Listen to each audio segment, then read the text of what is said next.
Welcome back to what are we up to? Episode 4? I think we're 4, yeah. It's going fast. Time flies when you're having fun. It really does. So we are joined in the studio by the beautiful Belle. Hello. She's back. I'm back after an absence last week. But we've missed out on Em because, you know, we all need a bit of an MTV break. So, but we are also joined by the lovely Diana Nguyen. Thank you. Welcome. Thank you for having me. So on Instagram and I believe LinkedIn, you're known as Dancing Diana. That's correct. Is so good. Tell us about the history of that. Years ago, I was trying to lose weight. So I thought I'd do a 30-day dance challenge.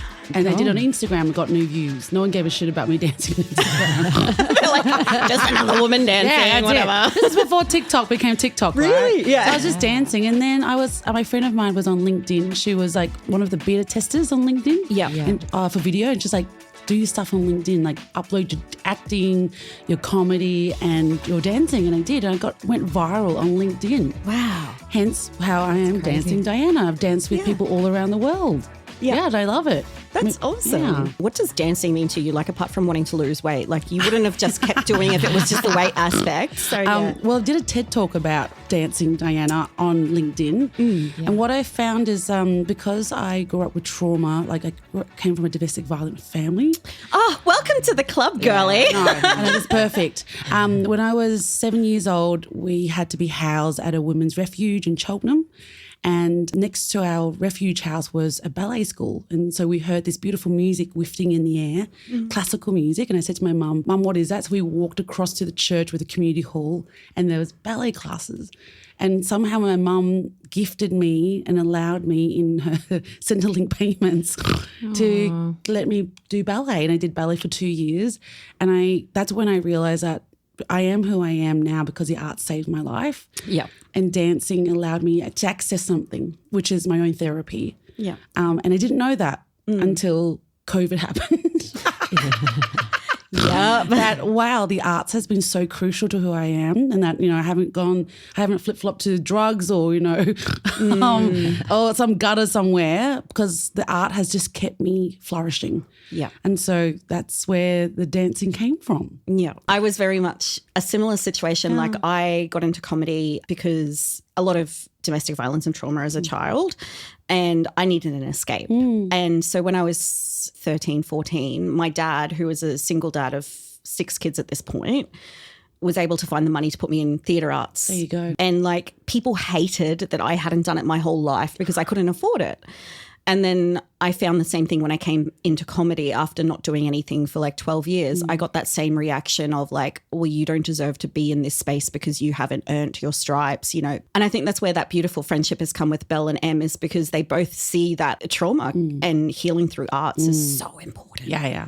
Well, that's why we're here, aren't we? And I think that's the difference. We've talked about this a lot. I think that's the difference between a lot of traditional comedians and new comedians where it's like these stories matter, these voices matter, we want to hear them. You've done some beautiful work with that as well with Snortcast. You're massive at supporting, I guess, the more marginalised voices. Can you tell us a little bit about that? Yeah, Snortcast started in 2019 just before COVID. I did a lineup show called Deadly and Diverse. And the reason is because I thought every lineup should have a First Nations person on there. Like if we're going to tokenise, then let's tokenize. Yeah. My mission was to have this lineup where there's a First Nations person.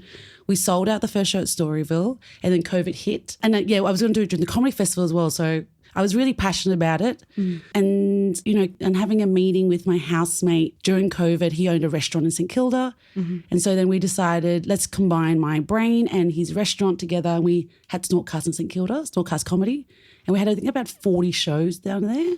Wow. 2022. Yeah. But yeah, my mission was like, if we're going to have women go into rooms or female identifying or all kinds of genders, like when they walk into the room, why is it that we don't have a commonality with our voices, that we always feel on the outer? So how do we shift that? Yeah. And so, yeah, that's how Snortcast became. It became more than being racial diversity. It became about all. Yeah. And so like we had a gala last Wednesday and we had 11 acts. Look, that's not going to make any money with 11 acts on your gala. and when you're paying them as well and half price tickets. But that's my joy. Yeah. Yeah. You get a kick from, giving those people the agency to share their stories. That's it. And I think because I am Vietnamese Australian and I know what it feels like to walk into a room and not feel a part of something. Yeah. So then why don't I make something where people can be part of? Yeah. It's really beautiful. It's amazing. I know this is a lot for a Sunday morning. I'm like, I'm ready for this. I'm like, I am a bit like, every time we have these interviews, I'm like, am I going to come out crying? Like, it is a bit like that. We just started, babe. Yeah. Let's make sure we look at the clock. Well, we might just dive straight into it. So we're doing a bit of a different system today. Belle, you are the controller of the books of the knowledge. The keeper of the, yes. Is it the book of knowledge? Is that what we're calling let's it? call it that. Let's call it that. So, Diana, do you want to pick one of from the nest? Yes. Pick a ball. I think I found it already. I love that colour. All right. That one. We're going the pink. Yes. Okay. What number is it? 2. Number 2. And so we open the book of knowledge. And ooh, drum roll. Ooh. There you go. Awesome. So do I open it? Yeah. And tell me what's inside. Let's have a look. Ooh, dancing. Okay. Yep. Do you know who this lady is? No. Okay, so here's something I prepared earlier. Yeah. To be fair, I was meant to actually put in little notes of like what they were, but I ran out of sticky thingies. So I was like, well, that's right. There you go. But a dancing lady. So this, ladies and gentlemen, is a person by the name of Mata Hari.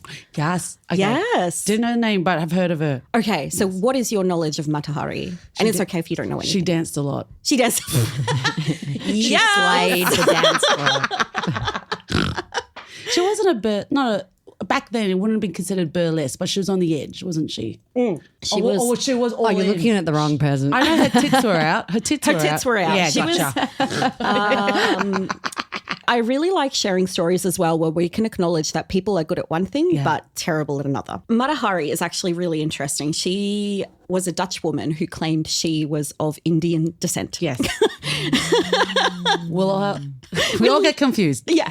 We love cultural appropriation.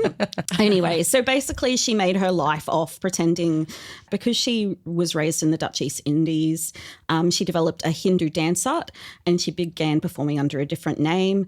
Essentially, the name Mata Hari comes from a Malay phrase meaning eye of the day. And look, even if she wasn't Indian, we do still see a lot of, I guess, tokenism for brown people where it's like, oh, brown people are suddenly hot. Like, we love them, I mean, this isn't something new. Like, white people have been appropriating culture forever. Like, we just pick and choose the bits we want. Yes. And obviously that exoticism of like the other or the different is like sexualized rather than like appreciated for who they actually are. And for the story they're telling. And such a big part of Indian dance culture is that it's a story. It is taking you from start to end, has very over-the-top costumes. Now, Mata Hari, I love this quote, Mata Hari personifies all the poetry of India, its mysticism, its voluptuousness, its languor, its hypnotizing charms. And she was declared a star of dance. Anyway, when she was nearly 40, she had a few financial issues. Her dancing career was stagnating. And then World War I outbroke. So she actually ended up becoming, and this is debatable, a spy. Ooh. A spy for the Germans. So she was like, if you think about our original like Bond girls, that sexy, she used her women and wiles to get information from men. And then she was killed for it. So that's cool. We love a good ending. Wow. Happy ending. Good job. Yeah. So any thoughts on Mata Hari? Well, yeah, it's like the whole identity of being Indian and taking Indian dance. It reminds me of, I don't know if you remember during COVID, Alec Baldwin's wife, Hilaria. Yes, Hilaria. Yes. I am Spanish. I am Hilaria. Yeah. For 10 years she had that accent. And look, sometimes when you absorb and you do live in a country, you do take it on. Yeah. Like I was in Florence for 10 days and I thought I was Italian. Yeah. I was just doing this all the time. It's a fagazzi. Gelato. Love it. Yeah, I do remember her because, she used I guess, she's Dutch, right? Yeah. There's not something much sexy about Dutch people, are there? No, clogs and yeah. tulips. That's very sexy. Isn't the sexiness? They're tall and blonde and blue-eyed and And then she went to the other. Are you personally not my type. I may or may not have had a Dutch boyfriend at one point in time. So anyway, we don't talk about him anymore. Yeah. He sucked. Exactly. We don't like the Dutch. Like No. I kind of Colonizers. Disclosure. No. If you're a Dutch person, please keep watching. People listening to this. Turn this off now if you're Dutch.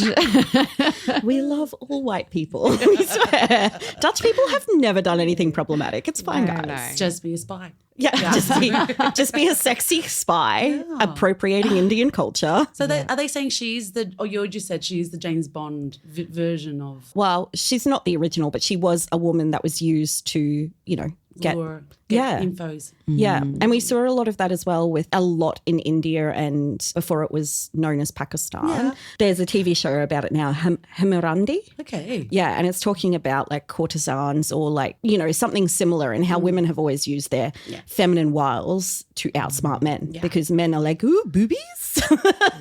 And women are like, okay, so tell me about this war strategy you're thinking. Like, take all the nuclear code. Just give me that puss.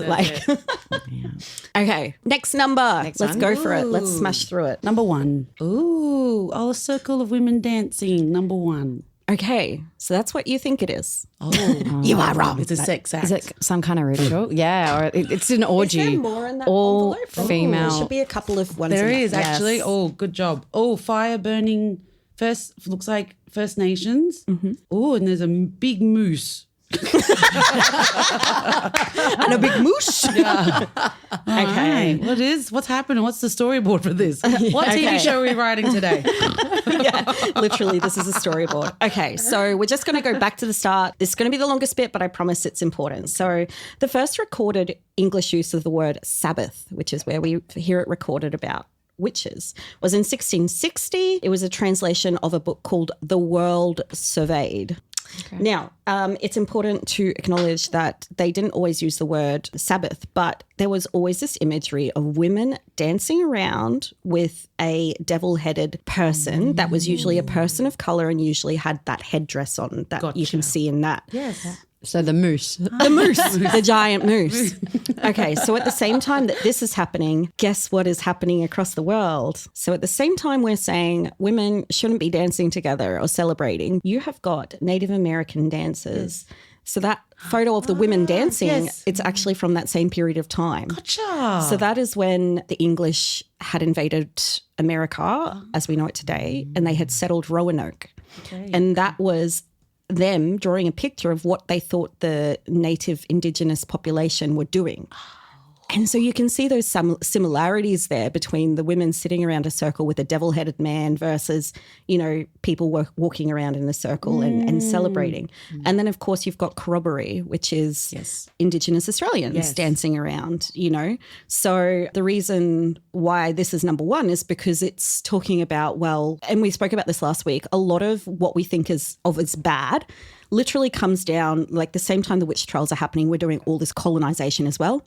And white people are spreading this word that this is bad. And it's directly because they're colonizing. They're like, oh, these people are fighting us and they're dancing. Ugh.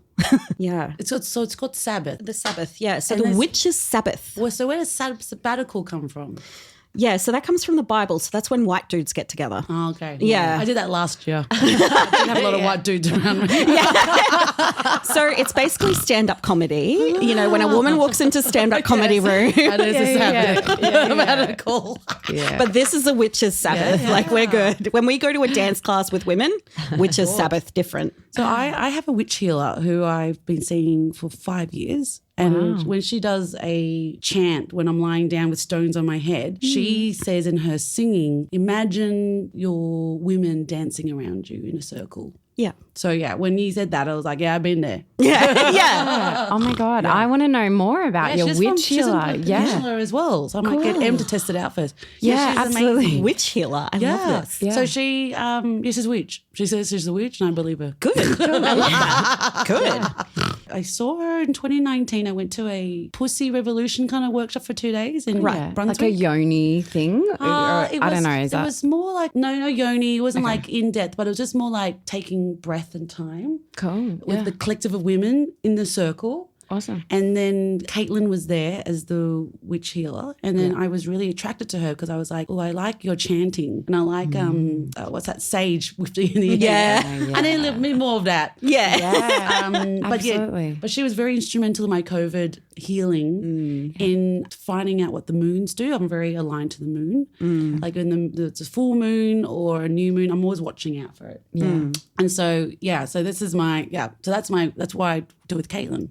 Yeah. Just look at the moons. And if it's a full moon, I'm dancing naked somewhere. You know what? I have a confession to make. Since we started doing this, I have been spending so much more time at nighttime just sitting outside, smoking a little bit, sitting outside. Amazing. That's hot. I am not going to lie. I've had sex in the backyard several times at nighttime. Oh, man. And I'm like, Yeah. Even last night, I was at a barbecue and I was like, no, sadly. It turned into an orgy. Sadly, I didn't. No, I wish I did. But I was at a barbecue with some friends and we were sitting out in their backyard and the stars were incredible. And a couple of the people that were at the barbecue, funnily enough, they're Dutch. So they're Dutch. But we were literally pointing up at the stars and like pointing out, the Southern Cross, the saucepan, all the constellations that you have in the Southern Hemisphere and kind of, trying to find the moon and talk I was just mesmerized by it because it's not often you take that time to be really mindful and just kind of stare up at I don't know. It's there. Yeah, it's free. It's exactly. there. And also my periods sync to the full moon. oh, that is so cool. Oh, no, I'm pretty electric. I don't sleep. So I get you, Jane. I don't sleep. Yeah. I'm just, that moon's just guiding me through. It's just charging me up. And then when my endometriosis is flaring, I'm like, oh, yeah, we're here. Sorry, that doesn't exist. I don't know. Yeah. What? Endo? What disease? It was a lot of Vegemite on that X-ray screen. So Yeah. What do you say about that, Marty? when I had my test, what was that? My scan because I had to make these 2 years ago. The woman who's scanning said, "Oh my goodness, there's a spread of Vegemite in your uterus." I quoted. I was like, "Babe, this is so good for my show."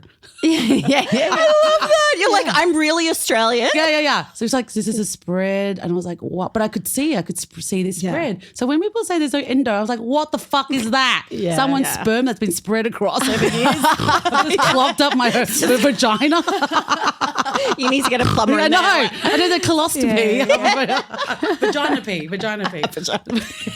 I've had like 3 or 4 surgeries for endo. Yes. Oh, Babs. And every time they'd be like, oh, we can't see anything. We don't know. And then they'd go in there and like, oh, yeah, we found a lot. And I'm like, oh, really? You think? We knew. No. Like, I just thought like crying and not being able to go to work for like, 5 days a month was normal for so long. Yeah. And it turns out it is because endo doesn't exist. So, I'm glad Marty Sheargold, clarified that for me because like 17 years of my life, wasn't Dr. Sheargold. He came straight in, put you straight. We could say a lot about him and I'm like trying to bite my tongue. Yeah. My brain is like, is this defamatory? We'll just bleep out his name. Yeah, exactly. People will be like, are they talking? Oh, we didn't say his name. We don't know. Well, he's not the only one in the world who does. Oh, fuck no. Oh, yeah. I mean, Andrew Tate, Elon Musk, Donald Trump. Like, you just said man. Going back to the moon and like thinking about you being synced to the moon, I have recently started, and I've never really thought about the moon before, but I've recently, when it's a full moon, I absolutely start feeling a bit manic or I start feeling a bit crazy. And so I've tried to do a bit of some research into it. And apparently like the emergency departments of hospitals around around the time of full moons, they get way more accidents, way more incidents, way more people reporting for there's something in it. Yeah, children are not sleeping during full moons. That's why parents are cranky and then they have accidents. But I would love to reframe that with full moons. I think it's just more the life that, because we live in this very normally kind of 9 to 5. Yeah. But I think the full moon just actually brings out our real selves. Yeah. We just got to stay indoors for it. Don't go out. Don't do anything risky. No. Stay in the backyard. Have sex. Don't touch people in a bar. Stay inside. Okay, next full moon, I'm going to be like, Diana says, I have to stay inside. Yeah, absolutely. But you also wonder if that's where like the whole werewolf thing, like we talked about shapeshifters a few weeks ago. And there's always been this link of like, oh, the full moon makes people crazy or makes them transform. And it's like, there's mythology there for a reason. Absolutely. Like there's so why much. there's Twilight, you know? Yeah. Oh my gosh, I have this joke I'm working on at the moment, and it's trying to talk about the man and the bear, and I'm like, even Twilight fucked us over because at the end people chose the man instead of the werewolf. Like, you know, like I chose she's the the fucking man. werewolf. No, I like, chose a vampire. the white dude with sparkly skin. My dog is called Jacob for a reason. Oh, Jacob. Yeah, I'm not sleeping with my dog. This has become a bestiality Yeah, I know. podcast. Warnings all over this podcast episode. But yeah, well, lesson learned, don't go outside. Okay, we've got it. And dance in a circle in your living room. Yeah. We do. My partner and I do have dance parties in our living room quite often. Oh, that's gorgeous. Yeah. Well, because he's Sri Lankan, and I'm such that basic white girl where every chance I can mention I've got a Sri Lankan boyfriend, I'm like, oh yeah, my boyfriend, he's Sri Lankan. Like, just so you know, I'm so cultured now. Like, like 15% culture in me right now. Just clogged up in there. Yeah. There's some stuff, culture dripping out of my vagina. Love it. No, but like it's such a big part of their culture is dancing, but it's always the men that like the male dancers are more prominent than the female dancers. So his little brother did traditional dancing until he was like 21 or something. Okay. And like they wear the full headdress and everything, and my partner grew up the same. Yes. And so for us, it's like we'll dance when we love the food that we've got, or, you know, like if I cook it, I don't fucking cook, let's be honest. But if he cooks me something I love, he'll be like watching me and I'm like, what are you waiting for? He's like, the dance test. Because if I love it, I apparently go like this. And I'm like, I don't even notice I'm doing it. Absolutely. I was at a 40th on Friday night, and a lot of the birthday girls' relatives are from New Zealand and a Maori. And at the end of the speeches, the formalities, her relatives did a haka. Yes. And it was so I've never seen one live in real life, and it was so incredible. And apparently I was asking them about it afterward. There are different types of hakas and different for different events, and they mean different things, but they were saying that afterwards it was like this kind of, I guess, acknowledgement of everything that's just been said in the speeches and all this love for like the family and the celebration, but also then a thank you to everyone for being there and for the hosts of like the venue. And it was incredible. Like it was really moving, and everyone, like even, you know, some of the relatives absolutely. So do I. Like some of the relatives, you know, someone's sister who was heavily pregnant, so very hard to get up and move. She was up there like trying to give whatever energy you can in the thing. So she was sort of at the back still doing all the movements. It was it was this incredible mesmerizing dance. It was so cool to see. Yeah. And it's so funny that so many people link it with fear or a hatred. To me, when I watch hakas, I just see passion. I see raw passion coming through. Absolutely. And love. Yeah. It's really beautiful. Yeah. All those Instagram reels and, you know, during COVID, I was like, oh, this is good. Yeah. Well, even the New Zealand Maori parliamentarian, when she got up and did the haka and ripped up that was so powerful. I was like, fuck yeah. We need more of that. Yeah, we need more of that. We do. Wow. Yeah. Okay, what's next? Yeah, let's go. All right. 5. Number 5. Can I just say also, I love the pink Polaroids. Right. I have never. Very on theme. Yeah. Dancing people on the street, women congregated together having a chat. Okay. Not sure which country that is. Now, this one was hard. The photo that looks like a group of women sitting together. Any thoughts on where that might be, like just looking at their traditional dress and things like that? I immediately went to Afghanistan because of the war that was there. Yeah, somewhere in the Middle East maybe. It looks like they're wearing hijabs. Yeah. Yep. So this is actually from 2012. It's called the Kohistan video case. Okay. It's an honour killing case that took place in May 2012 in Pakistan. It involved the honour killing of up to 5 girls who it had emerged, had been filming, singing a song, dancing, clapping, but because there were 2 boys in the video that were from different families, the families had an uproar and said this was not okay. The community said this is not okay. And it was in relation to a wedding celebration in the remote and strictly conservative Kohistan region, where cultural traditions are enforced by tribal jirgas and they don't have law enforcement apart from the traditional system. So it was actually leaked online, so they didn't even consent to this video being put online. But the girls and the men were from different tribes. Therefore, a jirga was convened by the local tribesmen where it was decided that the participants should be killed, as intermingling young females with males is strictly forbidden in conservative Islamic tribal society. Wow. Yeah. Isn't that devastating? Yeah. And you're just thinking these are just women celebrating a wedding and they're just dancing together and chilling and sitting on the floor and giggling and laughing. So that's the first one. Now the second one is should be a photo of some women dancing in a street. Yep. Okay, so this is from 2021 and it's actually a bunch of women and gender diversity protesters singing a Thai version of the song called A Rapist in Your Path. Wow.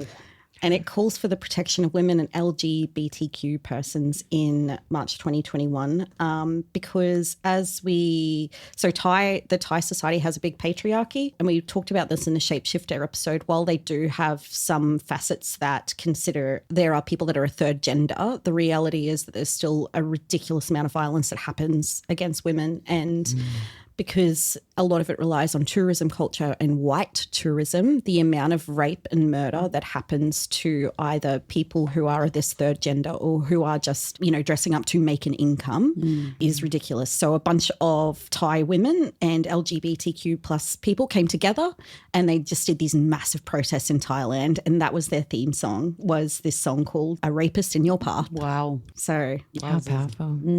Oh, God.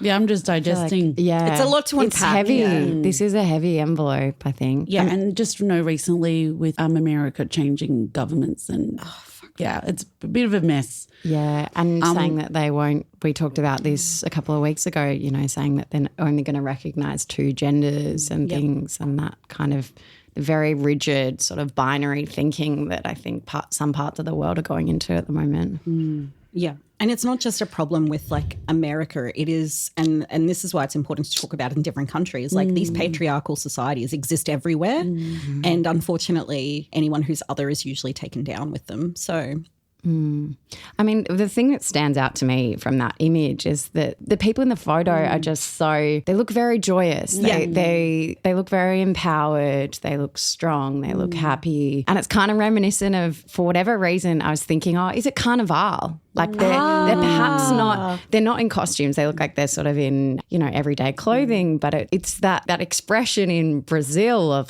Carnival, and you can dress up and have these street parties and dance in the street as whoever you want to be. And it's this thing of you put your mask on, you put your costume on, and you're free. You don't have to kind of fit into any of these boxes that our society otherwise wants to put you in. I think when we were talking about dancing and how it, how the arts help you flourish as a person, when you dance, it's ownership of yourself and you're in body. So for them to go, hey, this is my body, can't do anything, but I'm going to use it to show you this is what its potential is. Yeah. And it's like a peaceful protest in also a very cathartic way. I think it's really interesting when you look at that intersectionality and you realize that because originally I was going to talk a lot about, because I come from a cheerleading background, and I was like, women in cheerleading, but dance is so much more than that. And I'm like, there's no point talking about you know what I mean? Well, I go to dance class every single week on Saturdays. So I'm always moving my body. Yeah. And I love it moving with other women because we become a school of fish. Yeah. It's got that cheerleading energy, right? You can't buy energy. it. Yeah. You can't buy it. And I think there's a reason why women in particular and people that are marginalised are attracted to dancing and to expressing themselves that way, because it's in our bones. We talk about cellular memory, intergenerational trauma. We know that shit passes through generation upon generation. And I think part of us goes, hey, I used to really love being with other women or other people and just watching and dancing and because you just look at kids, they don't care who they're dancing with. They're just I'm going to dance. Until we tell them. Yeah. It's no, you must do this step. You must do it this way. You must follow. And it's sometimes you just want to dance. Yeah. Okay, what's our next one? 3. 3. Oh, it's the only one left. Oh, there isn't. Oh, no, there are two. All We're right. missing one. I don't know how to count. That's true. Yeah. Don't ask lawyers to do maths. So I'm in the law. Ooh, we got Elvis here, and I don't know who this chap is. It says, similarly, Thornton stated, that song sold over 2 million records. I got one check for $500 and never saw another. In 1984, she told Rolling Stone, didn't get no money from them at all. Oh, Yeah. what is this about? So we know a lot about, I guess, with the Elvis movie that came out, there was a lot of discussion around cultural appropriation. There's a lot of differing views. Now, Elvis was known for his, his hip thrusty things. And I wanted to read this quote from him because I thought it's interesting how different people view the same thing. So he said in an interview, a lot of people seem to think I started this business, but rock and roll was here a long time before I came along. Nobody can sing that kind of music like coloured people. Let's face it, I can't sing it like Fats Domino can. I know that, but I always liked that kind of music. I used to get the coloured churches when I was a kid, like Reverend Brewster's church. So once again, it's kind of that cultural appropriation. The people of power at that point in time were white people. And I think Elvis is pretty guilty of taking something and not giving anyone money. One of the biggest things that came out was not only the dance style, but his song Hound Dog. So that was actually released in 1952 by a woman called Big Mama Thornton. There you go. And so that quote there is actually from her. And there's no photo of him and her together. This was another gentleman who basically said, no, Elvis wasn't racist or anything like that, but also he didn't have anything. Big Mama Thornton had made no money from it. Elvis became the most famous person in the world, and largely because of that song as well. So it's once again looking at, well, a male counterpart might be like, oh, there's nothing wrong with Elvis. Like, he honors us, he blah, blah, blah. But it's like, well, what did he steal from you specifically? Nothing. What did he steal from a black woman? This whole song. Yeah. And she made nothing. Yeah. Well, we had International Women's Days yesterday. And with that's that argument of still, like, when a woman, you have speakers on the lineup or that there's this general, like, can you do it for free for exposure? Yeah. And I feel like this is what's happening. Yeah. Yeah, there's parallels with that happening right now in everyday, and particularly in the arts and particularly in the creative arts. And I think the people that lose out from that are actually people in minority groups, so women, people of different races, And just people in the arts. Like, we're still selling tickets. The price of tickets are still the same from 10 years ago. Oh, for sure. But houses have gone up 300 million gazillion. Yeah. If you're a creative person, you're not allowed to exist in a capitalist society. That's basically how it is. But that's why I'm on LinkedIn. Yeah. That's why I show up on a business platform. Yeah, I like this. Yes. Although I feel like I have such a problem with LinkedIn because of my day job. I just think it's just filled with wankers. Yeah, that's that. Well, you need to make a decision. yeah, exactly. I've made some terrible decisions in my life. There's two different kind of wankers. There's comedy and then there's laws. Yeah. I regularly think about whether I'd make a parody LinkedIn account, like just under, like fake name, stage name, and just like go to town on people. So my other job I do, I'm a branding strategist on LinkedIn. Okay. So what are your views on that? When you're ready to leave your law job, then maximize comedy on LinkedIn. Yeah. Okay. Yeah, good advice. That's the sensible. But keep going with the professional Instagram. Advice. Keep going with the Instagram. Yeah. I did a show in Edinburgh years ago. Wednesday night, my show was 12:30 a.m. I walked on stage with 6 men. Yeah. My show was called Naked. It was the last show on the schedule for Edinburgh. Yeah. 6 men in a dungeon at the Esplanade.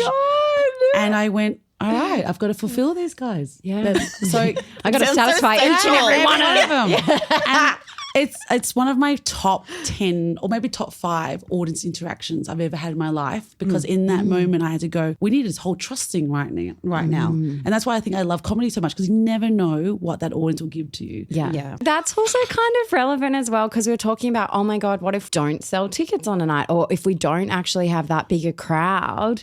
And it's actually like, well, that doesn't matter. No, it doesn't matter. You're giving them the same energy and the same show. That's it. Whether there's 100 people or there's 6 people. 6 men. 6 men in a dungeon. Yeah. yeah. You're still taking your top off. But I think that's like another thing. Like, I don't know if you're like me, but I do shows and my confidence is up here, tanks. goes back up, tanks. I did a show at Funny Farm with brand new material, smashed it. Great. And I was feeling so good. But the audience was like my audience. And I was Great. like, this is great. Yeah. Did the exact same set Tuesday night at a different venue. The audience were all sitting there like, okay, feeling like utter shit. Then I did Grub Comedy, which I was so fucking excited to do. It was a brilliant lineup and I was like so honoured. Did Grub audience and it went off. Yeah. And I said, I cannot figure this fucking game out. Like Even during Comedy Festival, Friday night is the no laughing night. Weird. Wednesday, Thursday, they're like, or I spoke to my friend Lizzie. She was like, we read Tuesday cheap night. Yeah. Everyone's in for it. Right. Yeah. And that's why I thought Friday night was everyone's going to lose at the end of the week, but everyone's tired on a Friday night. Yeah. So they're not willing to let their voices go. They're like, come on, give it to me so I can go home and start my weekend. Give me something easy and I'll go home and like right off into the But sunset. you never know. You never know. You never know, yeah. We have talked about potentially starting a cult as well. Right. I'm like, you know what? Cults could use dancing. And money. Exactly. Cults get money in the bank. Yeah, we need corporates to pay us for our calls. Absolutely. Start sponsoring LinkedIn. yeah, exactly. We were talking to Artie Vincent last week about her show and they decided to call it Generation XXX. Ooh. Yeah, because they were going to call it Generation X-rated, but they were really worried people would come in and be like, Naked. Yeah. Confused. but it's almost like you do have to. Yeah. That's the next show the year after. Still waiting. Yeah. Well, because she was talking about the fact that like Indian people are always seen as not sexual creatures. They're so sexually repressed. And she's like, bitch, we invented Kama Sutra. Yeah, like white that's people appropriated it. Like, Yeah. Well, white people appropriate but don't breathe in it. Kama Sutra is about breathing. Yeah, they're not mindful at all. No. These. No. Em's got this great setup piece where she talks about, because she's deaf, and she talks about the fact that like, have you heard men breathing when you're fucking? At least I can turn my hearing aid off. Yeah. That's amazing. Yeah, and her set is just based around that. It's benefits of being deaf. Don't have to listen to, you know. Yeah. I can literally turn you off at any point. Yeah, I love it. It's like turning off a vibrator on and off. Wow. Yeah. Just like do the job. Come Selective on. hearing. Yeah. It's amazing. Okay, and what's our last one? Ooh, I think I know what the last one is. Oh, sorry. I did want to say one last thing about the Yes. Elvis Presley thing, because this is something I only just discovered. Tap dancing actually was a massive part of slavery, African American communities, because so there was a dance form called Juba, which was a dance of stomping and slapping that originated with the Congo people. And obviously a lot of them were enslaved at various points in history. And then African slaves began using their feet to dance to traditional rhythms to preserve their culture because drums were taken away from them. You see tap dancing and you see a lot of white people doing it and you're like, just a nice old thing we appropriated. Pay the rent. Pay those tapping shoes. I just love that they're like, you're going to take our drums, you're going to force us to live in a foreign country, and you're taking our dancing. Yeah, what aren't you going to do? Yeah, I'm not surprised. Yeah. But also telling them that they're barbaric and backwards. Well, in London, a restaurant had trademarked the word fur, but it was owned by a white company.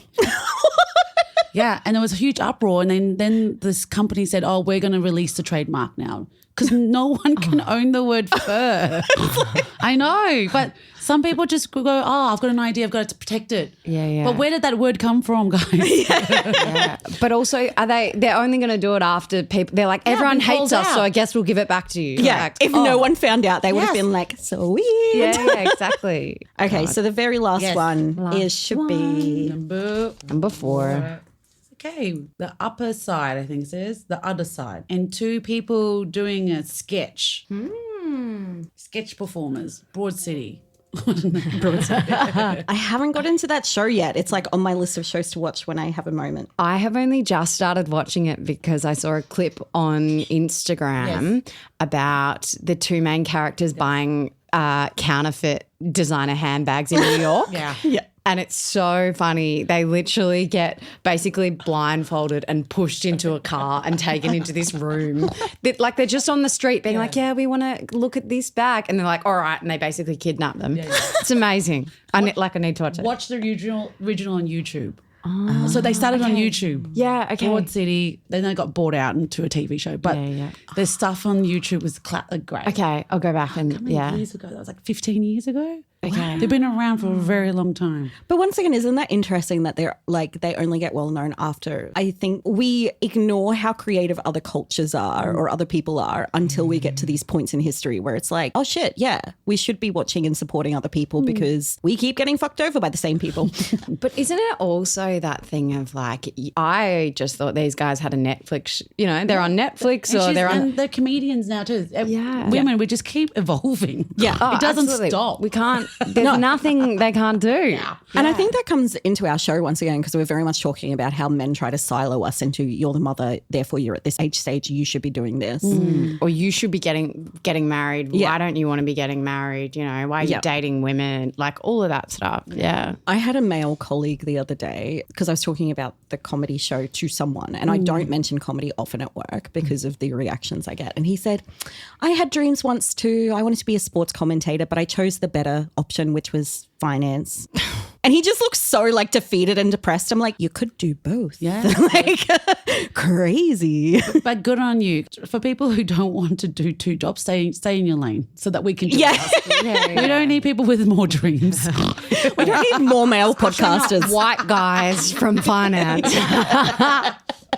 What's that song called? 6'5", Blue Eyes? Blue eyes. Yeah. And they're all called like Tom or Mark or Michael or John. Yeah. Matthew, Mark, Luke, John. Yeah. Paul, Peter. The originals. The OGs. The OGs. Exactly. Yeah. We will, however, take a trust fund if anyone would like to fund our Comedy creative show. pursuits. Yeah, that's it.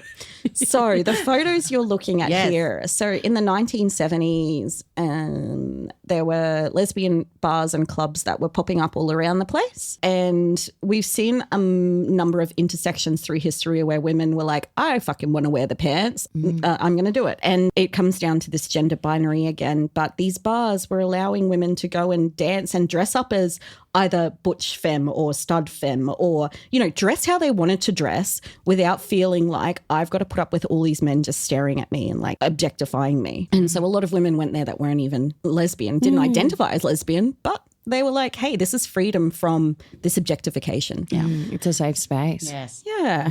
So I thought and that's all I have to say on that one. So I love it. I love it. Well, I am, and Jane knows this, I'm dating a girl at the moment and both of us, a woman, sorry, Not I should Dutch. say a woman. Yeah. And she'll probably listen to this as well. So she's not Dutch. No, she's Indigenous, but we're both very femme. And so I think people are really confused when they realise we're dating because they're like, well, who's the guy? Who's the man? And I'm like, the point is there are no men. But it's but how? confusing for people. Yeah. Yeah. Yeah. And she's possibly even more femme than me and I'm here with like my fake nails and my like, yeah. Anyway. And I feel like that's it's so important, isn't it? Like that, like because I'm bisexual as well, but growing up in North Queensland, if you were a lesbian, you were a butch, like NRL playing. This is the thing. We don't fit into those ideals of what like someone who dates women is supposed to look like. Yeah. And it's like there are a lot of beautiful, very feminine lesbians. Yeah. And I love it. I love seeing it. I'm like, Maria Tuttle? Yes. Oh, love her. Miss Australia, and then came out. Yeah, and then was dating Moana Yes. Hope, and she's Australian Indian, and both her and her brother are both gay. Yeah. And she talks a lot about how hard that was to come out because Indian culture can be very. Well, yeah, I understand because I'm Vietnamese. Like, it's taken a really long time, but there was discrimination on gender and what lane you should be in, what your duty and role is. So I absolutely understand, like, for her to come out with her brother, it's like, okay. Yeah. And to be this beauty queen. Like, she is gorgeous. Yeah. Yeah. I'm secretly like, if I ever get to her level of fame. Write a book. Yeah. I'm going to dedicate this to my future wife, Maria. But yeah, last year I started dating queer boys. Cool. And I just loved it. I really dig it. I felt like I was heard. Always thought I wanted a man, but I was like, no, I just wanted a man to listen. Crazy. And it was really gorgeous conversations. And then I remember this guy I took home.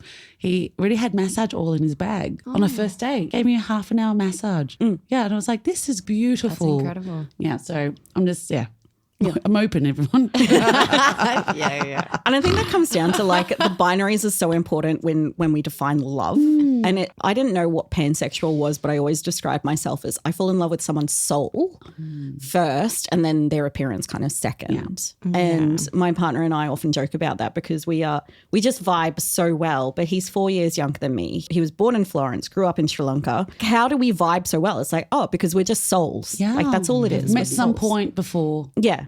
And Hot. he's gorgeous. He has long hair as well, so it makes me, because I'm bi, I'm like, okay, I can, just squint a little bit and be like, I love it. But yeah, so that is all the topics we had for today. Great. Tell us what's happening with Snortcast because there's quite a few shows going on with the Melbourne Comedy Fest. Yeah, so I'm the programmer. I'm taking the year of stand-up myself so that I can do my thing and meet my love of my life and have a child this year. Okay. Putting it out. I'm putting it out Yeah, there. we love that. So last night I changed my bio and said looking for a daddy. Okay. Yeah. Great. Yeah. And I was like 3 months to my 40th. Anyone want a challenge?